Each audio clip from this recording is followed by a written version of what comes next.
안녕하세요. 서초건축교실 건축사의 나의 집 짓기 세 번째 강의 김미소 건축사입니다. 앞에서는 공간의 계획을 위한 고민들을 담았다면 이번 강의에서는 그 공간을 이루는 요소들에 대해 아이템별로 나열해 보도록 하겠습니다. 이 많은 것들 중에서 저는 설계 단계에서는 미처 생각지 못하여 공사를 진행하면서 좀 쫓기듯 결정하였던 선택들도 있는데요. 오늘 어떤 것들이 있는지 미리 한번 살펴봄으로써 내게도 필요한 것이 있다면 좀 더 알아보시고 꼭 설계 단계에서 자세한 스펙을 반영하여 시공사를 선정할 때 견적에 포함하여 진행하시길 바랍니다. 우리가 집을 짓는다고 하면 가장 궁금하고 또 가장 걱정되는 것이 이 공사비이잖아요. 설계도면에 공사 내용을 세세히 반영한다면 그 걱정을 예상 가능한 범위로 줄일 수 있을 것입니다. 구조를 결정하는 것은 말 그대로 눈에 보이지 않는 뼈대일 뿐이다 라고 생각할 수도 있지만 이 구조의 결정은 건물의 형태와 분위기에 많은 영향을 줍니다. 쉽게 한옥을 떠올려 보실 수 있는데요. 구조 방식의 결정이 건물의 스타일을 선택한 것이 되기도 합니다. 그래서 이건 어쩌면 건축사를 만나기 이전에 결정되어야 하는 것일 수도 있습니다. 공간의 계획 후 그 공간에 맞는 구조 방식을 결정할 수도 있지만 건축사마다 선호하는 공법이 있을 수 있기 때문입니다. 한국의 주택시장에서는 철근 콘크리트조와 경량 목구조가 가장 많이 선택되고 있는데요. 저는 그중 철근 콘크리트로 시공하였습니다. 그건 제게 철근 콘크리트에 대한 경험이 보다 많이 있어서기도 하고요. 저는 경사지 땅을 선택했기 때문에 이미 지하층이나 옹벽 등 많은 부분에서 철근 콘크리트 공사가 이루어져야만 했기 때문입니다. 그래서 저는 이 공법이 좀 더 경제적일 수 있다고 판단했습니다. 지붕의 형태는 구조 방식을 결정하면 연동되어 결정되기도 합니다. 목조 주택이면 경사지붕, 철근 콘크리트 주택이면 평지붕하고 말입니다. 하지만 철근 콘크리트 주택이라고 경사지붕이 안 되는 것은 아니니 저도 많이 고민했던 주제인데요. 경사지붕의 경우 그 지붕 형태를 실내에서도 살피면 높은 층고와 개방감을 가져갈 수 있고 일부는 서비스 공간인 다락을 통해 로망을 실현할 수 있다는 매력이 있습니다. 평지붕의 경우 베란다로 활용이 가능하지만 저는 실은 외부 공간은 1층 마당으로도 충분하다고 생각했어요. 그러나 건물의 높이와 조형을 고려하여 저희 집은 평지붕으로 결정하게 되었습니다. 지붕에는 이렇게 쇄석을 올렸는데요. 다락 대신 아이를 위한 저희 집까지 마련했는데 역시나 대부분의 시간은 1층 마당에서 보내게 되고 이곳은 잘 이용하지는 않습니다. 단열에 대한 투자는 정말 다다익선인 것 같습니다. 법정 기준 이상의 투자를 하시기를 꼭 추천드리는데요. 저희 집은 패시브 하우스는 아니지만 그 당시 이에 준한 두께 단열재를 시공하였습니다. 그때는 시공하시는 분들이 너무 두껍다며 작업을 어려워하시고 꼭 그럴 필요 있냐 회유하시기도 했는데 끝까지 흔들리지 않은 덕분에 여름에 집이 정말 시원합니다. 그리고 겨울은 난방을 오래 하지 않아도 따뜻하고요. 주택은 아파트와 달리 주변에서 온도를 나눠주는 다른 집들이 없기에 이 온도 유지가 정말 중요하다는 것을 꼭 기억하셔서 단열을 충분히 하기를 바랍니다. 단열하면 또 창호 성능을 빼놓을 수 없습니다. 제가 시공할 때만 해도 시스템 창호에 대해 이중창에 비해 익숙하지 않고 작동 방식이 불편하다는 이유로 반신반의하기도 했는데요. 이제는 아파트에서도 많이 적용을 하고 있고 단열을 위해서는 시스템 창호를 선택해야 한다는 것에 이의가 없는 것 같습니다. 비용은 아무래도 조금 더 들어가는데요. 가성비를 따지신다면 PVC 시스템 창호도 괜찮은 것 같습니다. 다만 프레임이 두께가 있어 디자인은 조금 투박해질 수 있어요. 저희 집은 거실 및 계단실 창문에 외부 전동 블라인드를 설치했습니다. 아침에 깊은 해가 들어오는 남동향이라 자주 사용하게 되는데요. 외부에 달려있어 새벽에 창문에 이슬이 맺히는 것도 막아주고요. 실내에 커튼이 필요 없어 깔끔한 인테리어가 가능합니다. 또한 불편한 외부의 시선을 가려주기도 하고 리모컨을 이용하여 쉽게 가동할 수 있어 편리합니다. 수동이었다면 자주 사용하지 못했을 것 같긴 해요. 처마 등에 차양이 없는 큰 창에는 특히 강력 추천합니다. 저는 이것을 공사를 다 한 시점에서 커튼을 알아보다가 시공을 결심했는데요. 그래서 설계 단계에 이를 고려한 디자인을 하지 못한 것이 조금 아쉽습니다. 주택을 선택하는 사람들은 자연을 가까이 하고자 하는 분이 많은 것 같습니다. 그렇다면 차양은 처음부터 중요하게 디자인되어야 하는 요소입니다. 비 오는 날에도 창문을 활짝 열고 자연과 함께하는 정취는 주택에서만 누릴 수 있는 소중한 순간입니다. 그러고 보면 한옥의 긴 처마와 마루는 언제 보아도 참 매력적인 것 같습니다.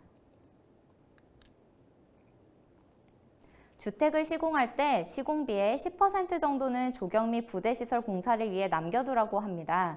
살면서 하나씩 가꾸어 나가는 재미도 있을 수 있지만 외부 공간의 디자인은 주택의 많은 부분의 이미지를 좌우합니다. 저는 그러지 못하였는데 그래서 계절이 바뀔 때마다 아직도 화원을 들락거리고 있지만 아무래도 전문가의 손길을 받지 못한 정원은 조금 엉성하긴 한 것 같습니다.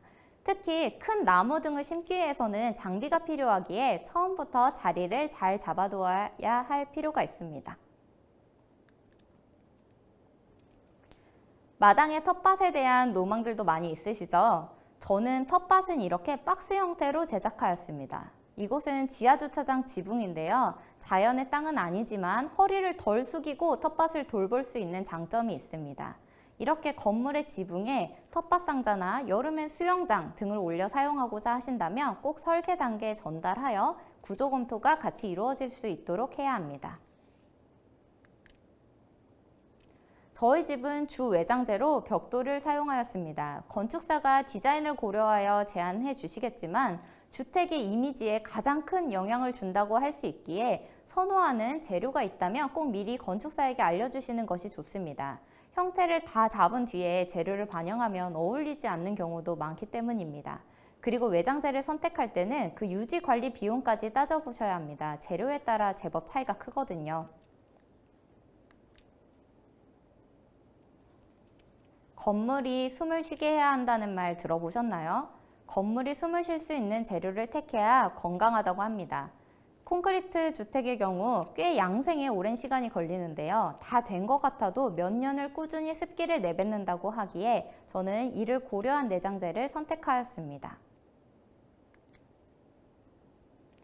이건 화장실에 설치한 천창입니다. 천창으로 들어오는 햇빛 덕분에 화장실도 더 빨리 마르고 쾌적합니다. 무엇보다 가끔 떨어지는 빛은 너무 예뻐요. 대신 단점도 있습니다. 천창을 일단 시공이 좀 까다롭고요. 숙련된 시공자와 함께 하지 않는다면 결로나 누수로 인한 하자가 생길 가능성이 높습니다. 기성품을 사용하면 걱정을 조금 덜 수 있겠지만 설치할 수 있는 크기의 한계가 있습니다. 저는 제작을 하였는데요. 시공 과정을 잘 지켜보았다고 생각했음에도 결국 재시공을 한번 해야 했습니다. 지붕에 설치한 것이기 때문에 이 재시공도 쉽지 않다는 것을 알고 계셨으면 합니다. 전열 교환기 설치도 많이들 생각하고 계시죠? 시스템 창호를 설치한 기밀이 좋은 집에서는 필수라고 생각합니다. 그 방식이나 풍량, 회사를 고민하시면 될 것 같고요. 천장 공조가 주이지만 이렇게 바닥 공조도 가능합니다. 그리고 본체를 위한 자리를 관리가 용이한 곳에 확보할 필요가 있겠습니다. 저희 땅처럼 도시가스가 아직 들어오지 않는 땅이라면 고민해야 되는데요. 가스보일러, 기름보일러, 지열보일러 등이 있습니다. 가스를 사용하면 가스탱크를, 기름보일러라면 보다 큰 보일러실이 필요하고요. 지열은 초기 투자 비용이 높습니다. 어떤 보일러를 사용하는지에 따라 전기 사용량도 상당히 차이 날 수 있으니 비교하여 선택하시기를 바랍니다. 동네 분위기를 참고하면 좋을 것 같고요. 저희는 가스탱크 보일러를 설치하여 사용 중입니다. 주택에 살면 보안을 신경 쓰지 않을 수 없습니다. 아파트에서 관리비에 해당하는 비용이다 생각하고 저희는 보안업체에 지불하고 있는데요.